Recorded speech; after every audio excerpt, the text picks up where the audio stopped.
Hi there, it's me, Brett Fish, and in today's episode of Race with Me, we're going to look at something that might seem quite easy, but for many of us, it isn't.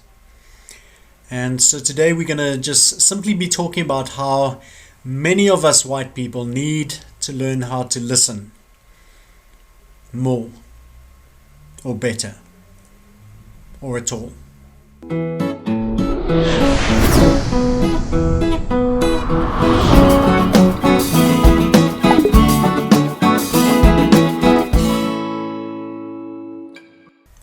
So we need to learn how to listen well. So next time a black, Indian or colored person is speaking to you, particularly about race or about their experiences in South Africa, I want to encourage you to really lean in and try to really hear what they're sharing. See if you notice any pain that is being expressed.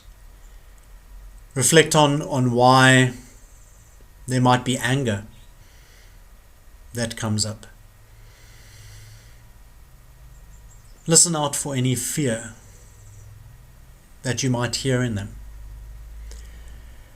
And then when you're done having that conversation, go and stand in front of a mirror and look at yourself and just reflect on what you've heard and what that might mean for you going forwards. I think as white South Africans, and for me especially as a white male, listening is not something that comes natural. We're used to being the loud voice. We're used to being the voice of authority. We are used to being the voice that commands, that leads, that has people's attention. We're used to being the intelligent voice. Whereas a black, colored or Indian person might be used to being a voice that's interrupted, a voice that's marginalized, that's pushed to the side, that's ignored, or a voice that's not taken seriously. And so a lot of the work that white South Africans need to do is to really listen and lean in, and then be very slow to respond, if we respond at all. Because we tend to respond defensively, or in anger, or to try and justify, or try and make sense of, or reason, or we want to share a story of something we went through that is similar. And that's not helpful. We need to really start to learn the discipline of listening, simply to hear what's being said, simply to try and understand better. We will never understand what it's like to live as a black, colored or Indian person in South Africa, but when we do the work, we can start to understand better. We can empathize. I just want to share with you a quote that I read on Facebook a little while ago.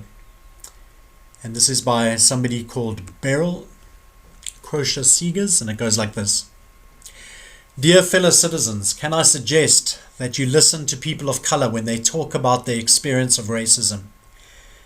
We know that your comments are often not thought through when you make offensive remarks.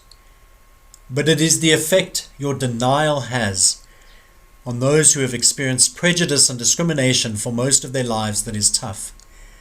No harm in admitting to the offense and to work on improving your outlook.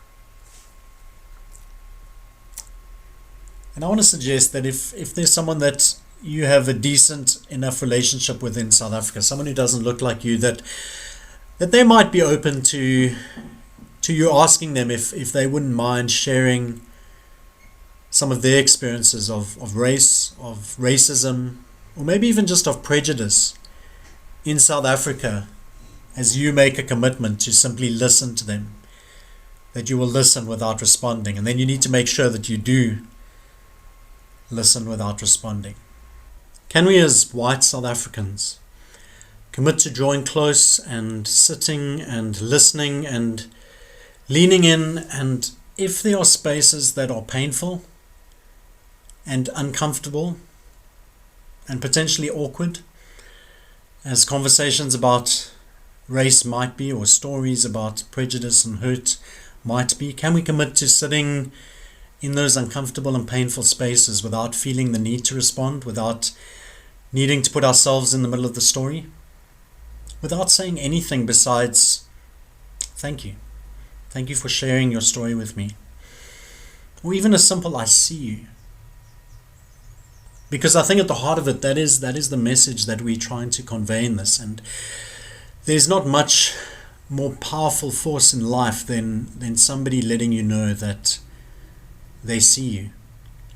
And so when we start to listen, to really listen to the stories, to the experiences, to the pain and hurt of Black, coloured and Indian people around us, then we start to communicate to them, I see you and I want to understand. And when I do that, hopefully I will be able to be and do better.